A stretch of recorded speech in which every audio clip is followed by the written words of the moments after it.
ఈరోజు స్తుతి ఆరాధన తండ్రి కుమార పరిశుద్ధాత్మనామములో త్రియేక దేవుడవైన యేసుక్రీస్తు ప్రభువా నీకు స్తోత్రములు.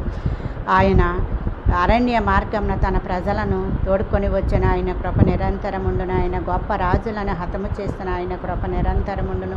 ప్రసిద్ధి నొందిన రాజులను హతము చేసిన ఆయన కృప నిరంతరముండును. అమోరీల రాజైన సీహోనును హతము చేసిన ఆయన కృప నిరంతరముండును.